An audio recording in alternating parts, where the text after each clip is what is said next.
This chapter previews the business cycle, unemployment, and inflation. It is an important chapter as it sets the stage for the analytical presentation in later chapters. The last word explores why many skilled jobs may go unfilled. Learning objectives. Learning objective 9.1. Describe the phases of the business cycle. Learning objective 9.2. Measure unemployment and explain the different types of unemployment. Learning objective 9.3. Measure inflation and distinguish between cost push inflation and demand pull inflation. Learning objective 9.4. Explain how unanticipated inflation can redistribute real income. Learning objective 9.5. Describe how inflation may affect the economy's level of real output.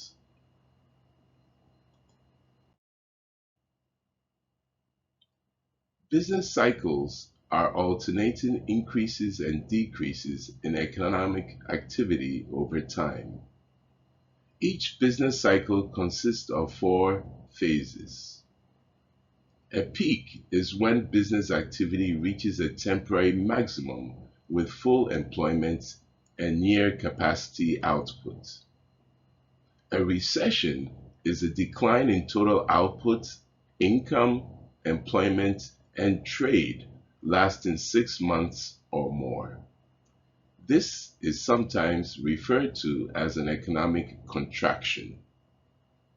The trough is the bottom of the recession period, and the expansion is when output and employment are recovering and expanding toward the full employment level.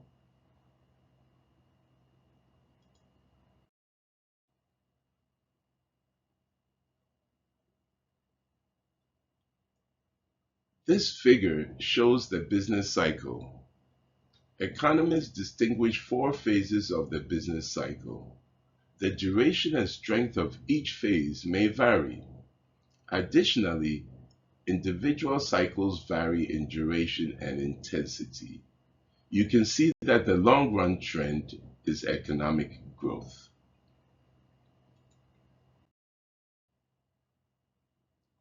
The NBER is a nonprofit economic research organization. Within the NBER is the Business Cycle Dating Committee, whose job it is to declare the start and the end of recessions in the United States. They declared that the 2007 recession began in December 2007 and ended in June 2009.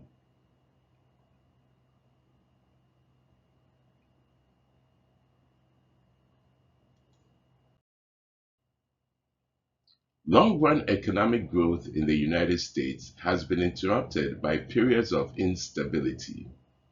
Uneven growth has been the pattern, with inflation often accompanying rapid growth and declines in employment and output during periods of recession and depression.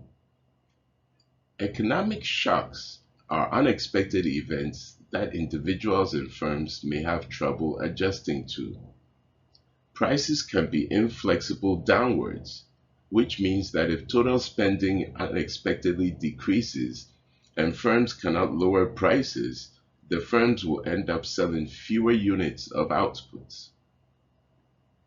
The sticky prices result in slower sales, which will cause firms to cut back on production. This causes GDP to fall. Then employment will fall because of the reduced demand for output, and an economic contraction will occur. Inflexible prices are thought to be a major factor in preventing the economy from quickly adjusting to economic shocks. These shocks are outlined on the next slide.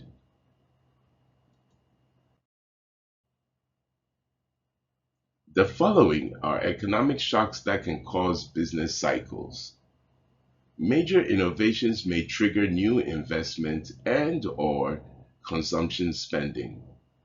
but these occur irregularly and unexpectedly and may contribute to the variability of economic activity.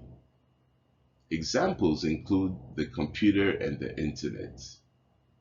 Changes in productivity may be a related cause.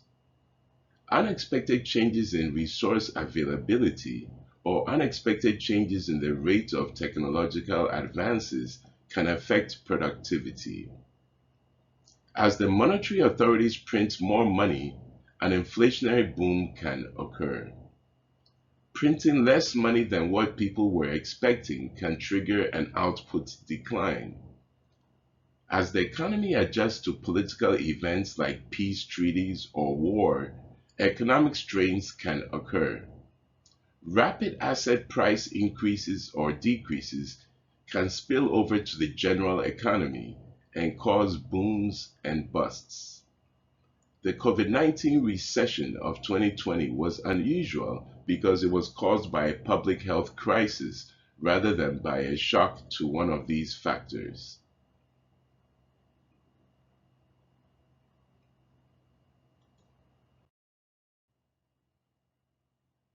Most agree that the level of aggregate spending is important, especially the changes in spending on capital goods and consumer durables. Recall that the definition of durable goods is a good with an expected life of 3 or more years. Spending on durable goods output is more volatile than non-durables and services because spending on non-durables or services often cannot be postponed. Also, durable goods items such as a new automobile or a new washer and dryer are generally more expensive for households to purchase, making durable goods more vulnerable in times of declining income and uncertainty for households.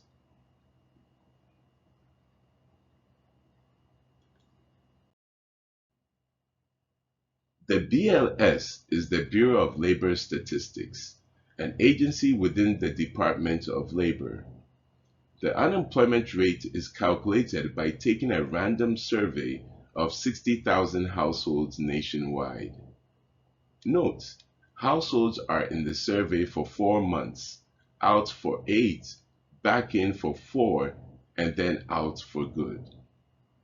Interviewers use the phone or home visits using laptops. The population is divided into 3 groups. Group 1 consists of those under age 16 or institutionalized. In this country, if you are under 16, you are expected to be in school. If you are in an institution such as a nursing home or prison, you obviously cannot present yourself to the labor market. Group 2 consists of those not in the labor force. Example of individuals who are not in the labor force are full-time college students who are not working, stay-at-home parents, and retirees. Group 3 consists of those age 16 and over who are willing and able to work and actively seeking work, individuals who have demonstrated job search activity within the last 4 weeks. So Group 3 is the labor force. The labor force is simply described as those who are either employed or unemployed. To be counted as unemployed, you must be a part of the labor force. Figure 9.2 shows the labor force, employment and unemployment in 2021. The labor force consists of persons 16 years of age or older who are not in institutions and who are employed or unemployed but seeking employment. The unemployment rate is defined as the percentage of the labor force that is not employed and is found by taking the number of those unemployed and dividing that number by the labor force. Remember to multiply the result by 100 so you can express this as a percentage. The BLS rounds the number to 1 decimal point.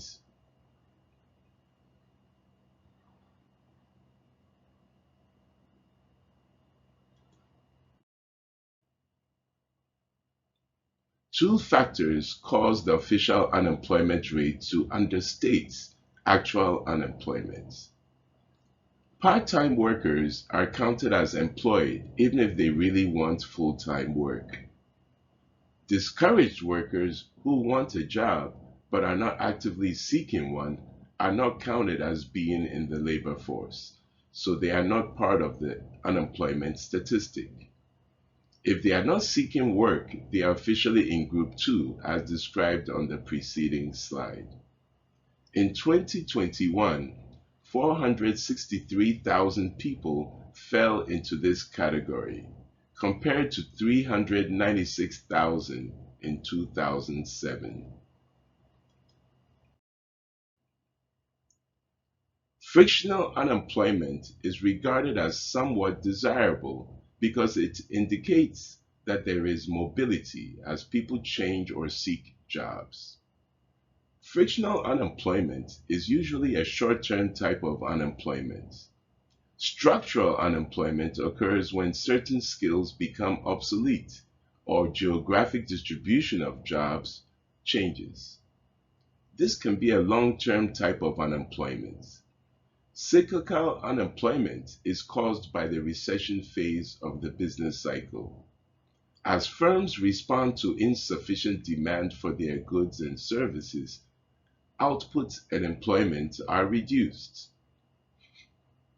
Extreme unemployment during the Great Depression, 25% in 1933, is an example of a cyclical unemployment. It is sometimes not clear which type describes a person's unemployment circumstances.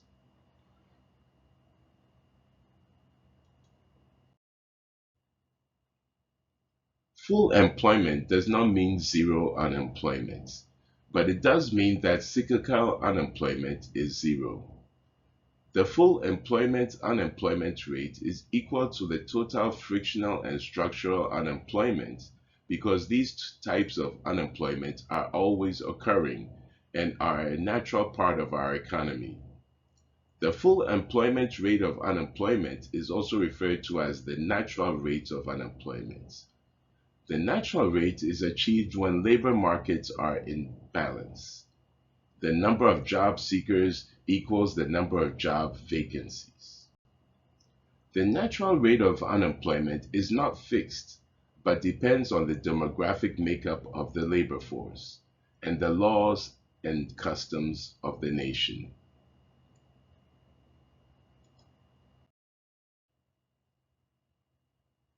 The GDP gap is the difference between potential and actual GDP, where potential GDP reflects the level of GDP associated with the natural rate of unemployment. Economist Arthur Okun quantified the relationship between unemployment and GDP as follows.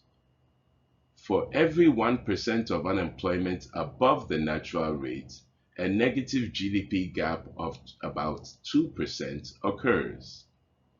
This is known as Okun's law. This means that the country is producing below what could potentially be produced, given our resources and level of technology. You might liken this to operating inside of the PPC if you covered the production possibilities model.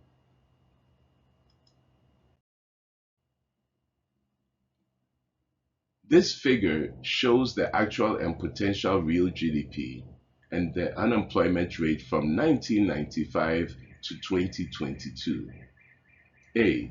The difference between the actual and potential GDP is the GDP gap. A negative GDP gap measures the outputs the economy sacrifices when actual GDP falls short of potential GDP.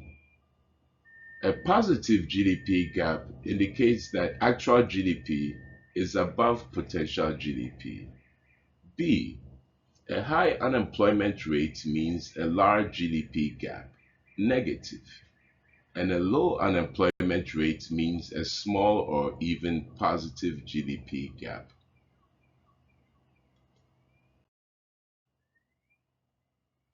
Unequal burdens of unemployment exist. See the next slide for the table of data.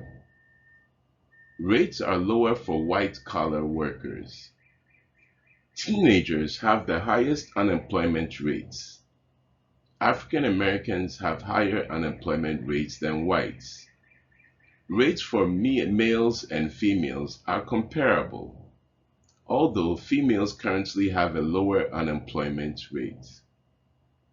Less educated workers, on average, have higher unemployment rates than workers with more education. The long-term, 15 weeks or more, unemployment rate is much lower than the overall rate.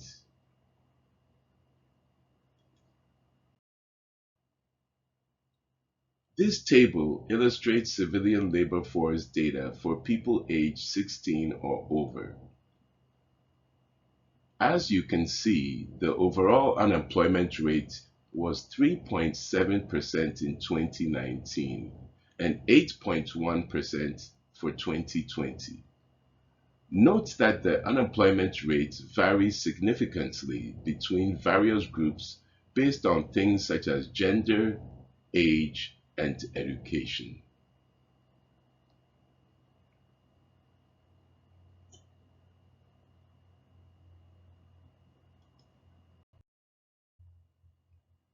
Severe unemployment is socially catastrophic as it occurs at the individual level and spreads throughout society.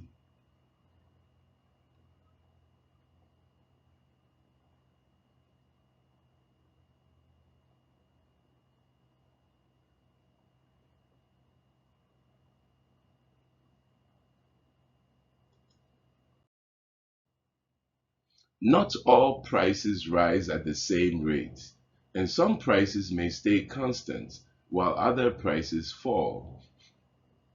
Reduced purchasing power means that each dollar of income will buy fewer items than before. The CPI is the most commonly reported measure of inflation. The main index used to measure inflation is the Consumer Price Index, CPI.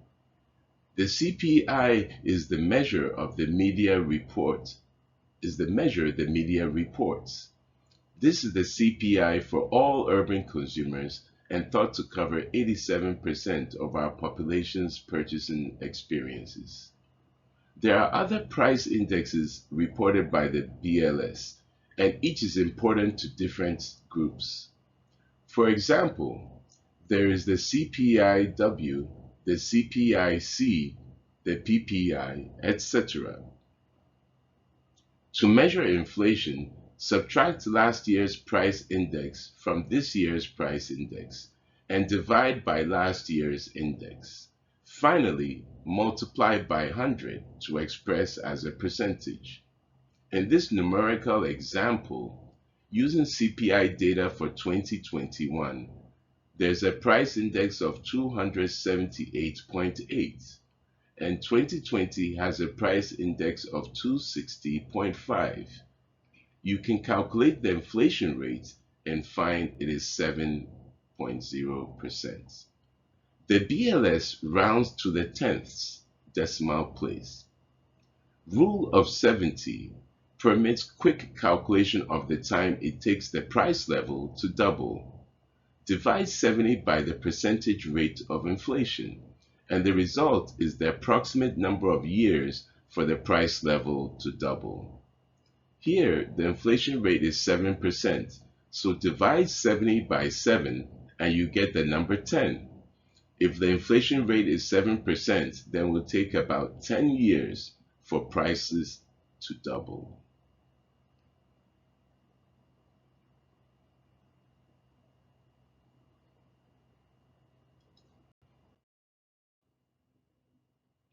This figure shows the inflation rate in the United States from 1960 to 2021.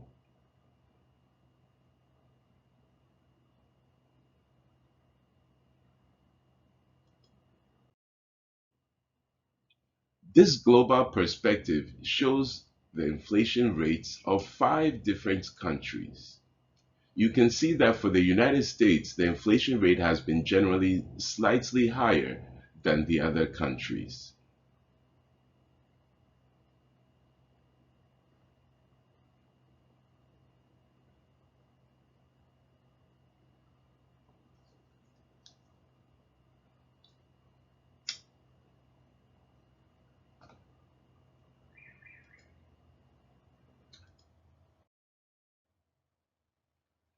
Demand pull inflation is a result of spending increasing faster than production. It is often described as too much spending chasing too few goods.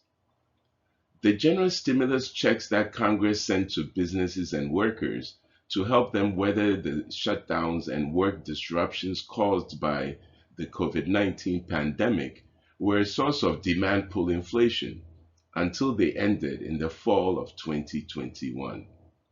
In particular, tens of millions of workers who had been idled by the pandemic received more income each month from enhanced unemployment benefits than they would have received in wages and salaries had they been working. That increase in spending power increased the demand for goods and services, thereby generating inflationary pressures of the demand pull variety.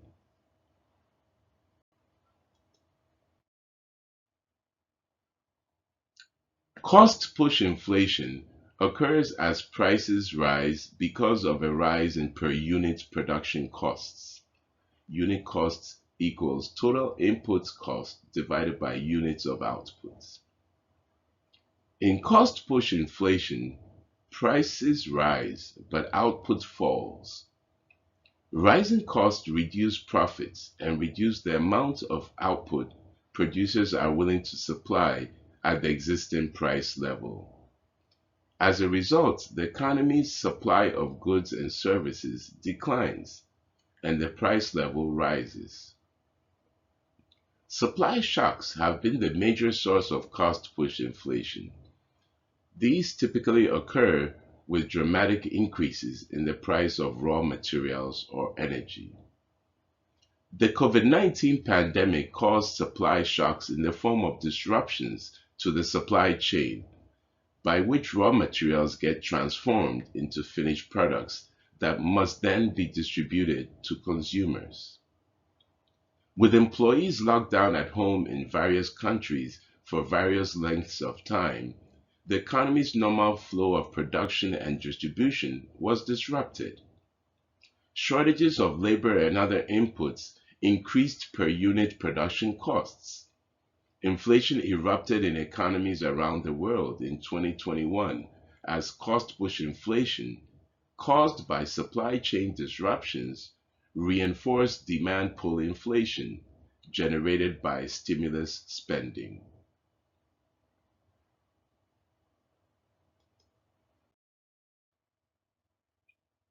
The inflation statistics calculated by the BLS are supposed to reflect the general trend in overall prices.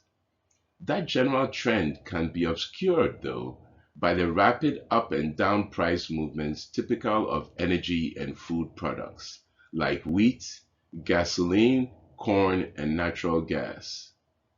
To avoid being misled by these rapid but temporary price changes, BLS employees calculate a measure of inflation called core inflation that excludes food and energy items. If core inflation is low and stable, policymakers may be satisfied with current policy, even though changes in the overall CPI index may be suggesting a rising inflation rate. But policymakers become greatly concerned when core inflation is high and rising, and they take deliberate measures to try to halt it.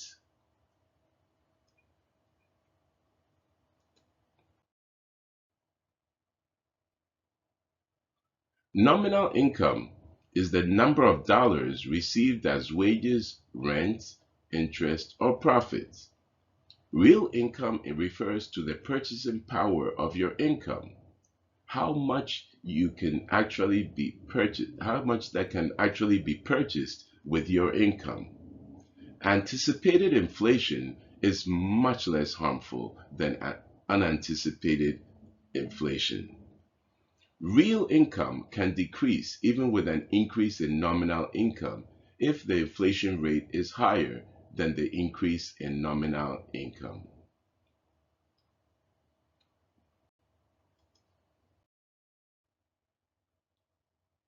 Harm from unanticipated inflation causes real incomes and wealth to be redistributed.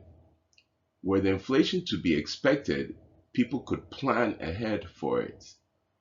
Those expecting inflation may be able to adjust their work or spending activities to avoid or lessen the effects. Unanticipated inflation has stronger impacts. Fixed income groups will be hurt because their real income suffers. Their nominal income does not rise with prices. Savers will be hurt by unanticipated inflation because interest rate returns may not cover the cost of inflation. Their savings will lose purchasing power. Creditors or lenders can be harmed by unanticipated inflation. Interest on payments received may be less than the inflation rate, and loan payments will have less purchasing power for the lender if the lender did not correctly anticipate and account for inflation.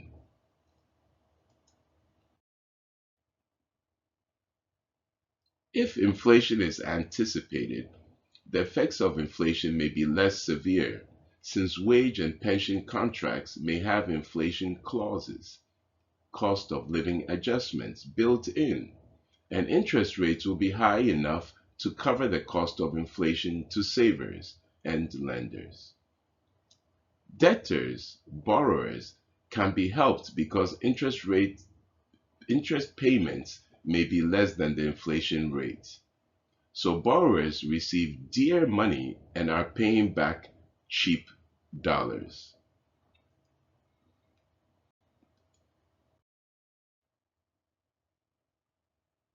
If inflation is anticipated, individuals can plan ahead, mitigating the effects of inflation. Inflation premium is the amount that the interest rate is raised to cover effects of anticipated inflation. Real interest rate is defined as the nominal rate minus the inflation premium.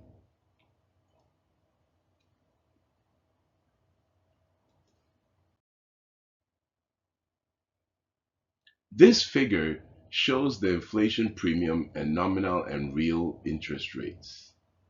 The inflation premium, the expected rate of inflation, gets built into the nominal interest rate. Here, the nominal interest rate of 11% comprises the real interest rate of 5% plus the inflation premium of 6%.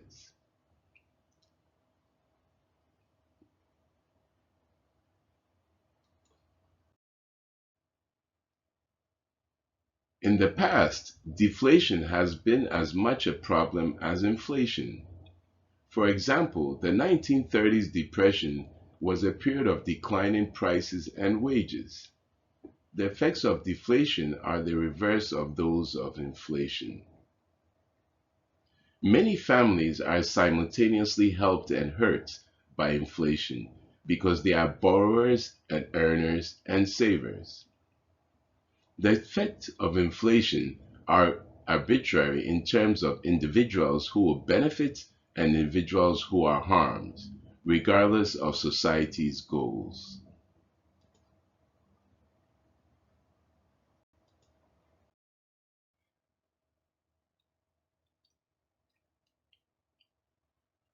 Cost push inflation, where resource prices rise unexpectedly, could cause both output and employment to decline.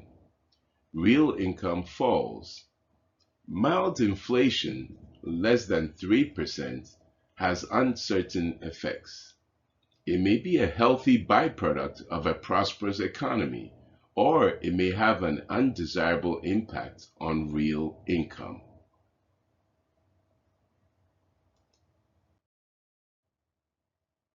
There is a danger of creeping inflation turning into hyperinflation, which can cause speculation, reckless spending, and more inflation. Hyperinflation is defined as inflation of more than 50% per month, which translates to an effective rate of over 13,000% per year. It is condemned by all economists because of its devastating impacts on real output and employment. As prices shoot up, the business owners do not know what to charge, and consumers do not know what to pay. Production declines as businesses stop today's work in anticipation that they will be able to sell for more in the future. Investment declines as savers refuse loans as they would be paid back in cheaper money in the future. The use of money finally stops, reducing the economy to a barter system. Many examples of economies suffering from hyperinflation exist, from Germany after World War I and Japan after World War II to Venezuela today. Hyperinflation is caused by government's expansions of the money supply, which is typically the result of bad decisions. The hyperinflation will continue until the government cuts their spending down to or below their revenues so they can stop just printing money. Most episodes tend to be short in duration, but Greece in the 1940s and Nicaragua in the 1980s both experienced periods of hyperinflation that lasted over 4 years.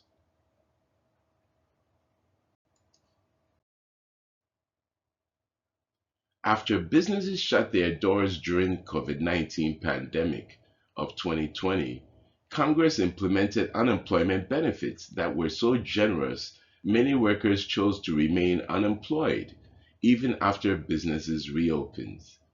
The resulting labor shortages left the economy with 3 million fewer workers than before the pandemic.